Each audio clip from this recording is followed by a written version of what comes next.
70% लोक विकले जातात. पुन्हा आरोप करतोय. 30% इमानदार आणि 70% बेईमान असतात पैशासाठी.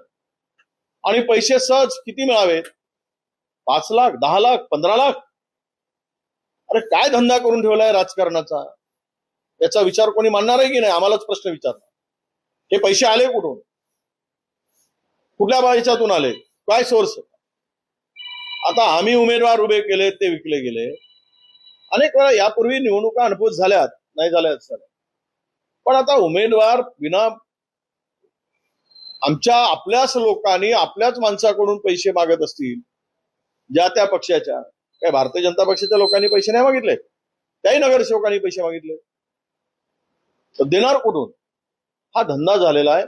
म्हणजे मला असं वाटतं की विधान परिषदेतलं राजकारण वेश्येला लाजवेल इतक्या खालच्या स्तरावरचं झालं.